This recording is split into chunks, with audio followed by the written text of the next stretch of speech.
C'est sûr que je ne peux pas parler de connecter ou pas sans parler de Holos, se connecter. J'ai vraiment envie de faire un petit bout là-dessus, juste pour exprimer toute la gratitude et la reconnaissance que j'ai d'avoir reçu ça en cadeau un beau matin. Parce que ça a été un moment très fort dans ma vie, ça, c'est en 2009, où c'est vrai que quand j'étais sur ma falaise en France, j'avais demandé si un jour je reprends mon travail, je voudrais que ce soit à partir de quelque chose qui viendra de moi, pas que j'aurai appris de l'extérieur, et qui rendra les gens libres et autonomes. Donc, qui sera un retour à l'unité et à une façon d'être qui ne crée pas de dépendance avec personne d'autre à l'extérieur de nous. Et c'est vrai que ce matin-là, quand j'ai lu, bon, je suis aussi accompagnante à la naissance, doula, donc le sujet de la naissance m'intéresse beaucoup, puis voir des bébés arriver en ce monde, c'est un immense privilège. C'est de voir la vie en direct, un bébé qui sort, qui arrive et ce regard d'un nouveau-né qui est complètement pur et qui contient l'univers entier, c'est absolument bouleversant de voir le regard d'un nouveau-né. Parce que dans son regard, il y a tout. On a vraiment l'impression de rencontrer l'univers. Quand j'accompagne les parents, je leur parle de l'importance de prendre le temps de vivre cet instant où l'enfant arrive et puis de l'accueillir en conscience et de le reconnaître comme étant un être entier, complet. Et c'est toujours un moment magique où j'ai l'impression de toucher au grand mystère de la vie qui est la création d'un être qui peut s'expliquer, mais qui à la fois restera toujours un mystère. Parce que même si on trouve des réponses où je peux expliquer comment se fait la naissance avec les cellules souches, puis comment ça va se rencontrer, tout ça, il reste que là-dedans, il y a un grand mystère aussi de tout le développement. Et il y a des choses qu'on ne peut pas expliquer scientifiquement non plus. Et puis, une journée, j'ai lu que le placenta appartenait à l'enfant et non à la mère. Et ça a été un bouleversement total, moi, dans ma vie.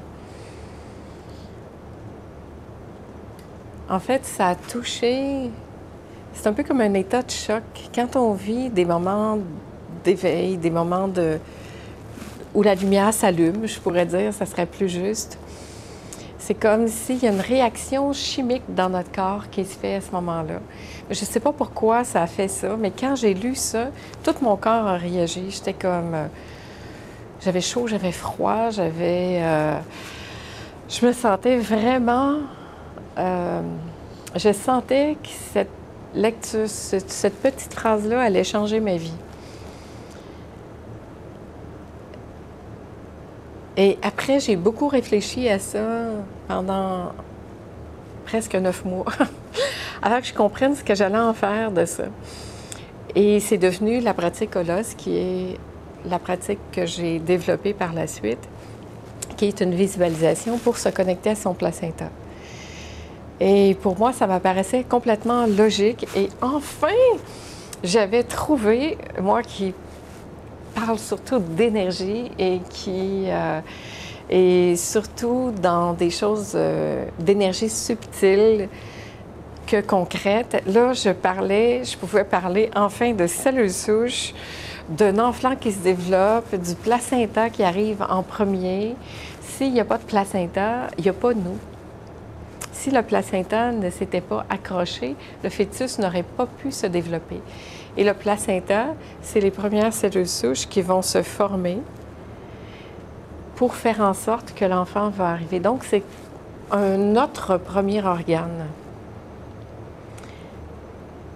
Notre premier organe qui va se développer est le placenta, qui va permettre ensuite au fœtus de pouvoir se développer et de devenir un bébé, un enfant.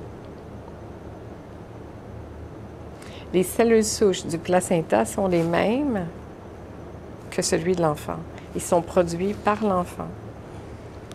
Tout ça, c'est accroché dans l'utérus et ça va être nourri par des petites fibres par la mère pour que l'enfant puisse se développer. Et à la naissance, le bébé va sortir. Et par la suite, le cordon ombilical on va tirer le cordon ombilical et le placenta va sortir. Le placenta va aller là, puis le bébé dans les bras des parents, si c'est possible comme ça. Et là, en accompagnant une femme enceinte en respiration, c'est comme j'ai vu cette image-là où je lui ai fait visualiser son cordon ombilical, son placenta, et retrouver cette partie-là d'elle dont elle avait été séparée à la naissance. Et pour moi, ça devenait évident que cette première séparation, c'est cette séparation d'avec nous-mêmes. Et c'est intéressant parce que le placenta, c'est notre partie nourricière, parce que c'est ce qui nourrit le bébé dans le ventre de sa mère. Donc, à la naissance, symboliquement quand même, c'est vraiment intéressant, l'enfant est coupé de sa partie nourricière, de sa source de vie, qui fait qui il est.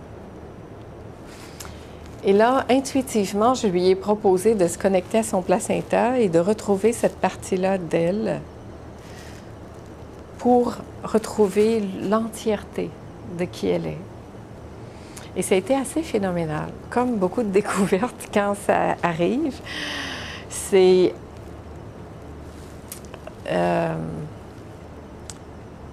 très clair.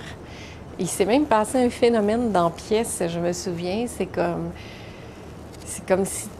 si vraiment une lumière s'était allumée. La pièce est vraiment devenue super blanche, super lumineuse. L'expérience pour la femme et pour moi a été extrêmement marquante. Et je me suis dit, ben voilà, moi qui parle jamais de technique, j'avais hâte d'en arriver là pour te dire, parce que c'est vrai que j'aime pas parler de technique ni de solution parce qu'il n'y a rien à faire pour atteindre cet état-là. Mais quand ça m'est arrivé, pour moi, ça a été un chemin, en tout cas. Un chemin pour vraiment me relier, retrouver cette partie-là de moi et retrouver mon unité. Et symboliquement, c'était très puissant pour moi. Alors, c'est pour ça que je l'ai appelé la pratique Holos, parce que je ne veux pas que ce soit une technique. Et ce qui est super intéressant, c'est que c'est juste nous qui peut le faire. C'est à nous d'avoir la responsabilité de retrouver ce contact-là, donc de me connecter à plus grand que moi, de reprendre aussi cet organe dont j'ai été séparée pour consciemment choisir de revenir à l'unité. Donc, c'est pour moi vraiment un chemin que nul autre que moi je peut faire. Et ça, je trouve que c'est la voie de l'autonomie. C'était pour moi une réponse claire de cesser de vouloir aller à l'extérieur pour aller chercher quelque chose qui va m'aider à faire cette connexion qu'on recherche tous. Tout le monde veut ça. On veut tous se sentir connectés, unis, complets, pleins, habités. Et je peux dire que pour moi, ce que ça fait, c'est que mes pas maintenant sont plus pareils. J'ai vraiment l'impression que ça l'a comme réunifié consciemment cet espace-là en moi d'habiter ce corps. Et ça m'arrive plus de me sentir une extraterrestre. Parce que on dirait que je sais maintenant, il y a une raison pour laquelle je suis dans ce corps-là, puis je l'aime. Parce que ça me sert à vivre cette expérience-là humaine. Et là, j'ai du fun à marcher dedans. C'est plus comme, ah, il y a le corps, c'est yes, yes, c'est l'outil avec lequel je peux avancer et faire ce que j'ai à faire là. Et ça, c'est vraiment le fun.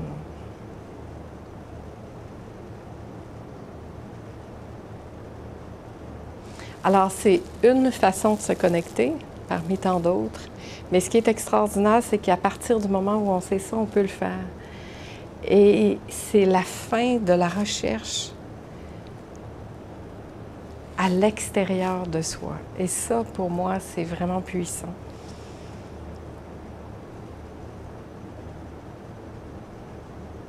Parce qu'il n'y a personne ni rien à l'extérieur de nous qui peut nous rendre complets.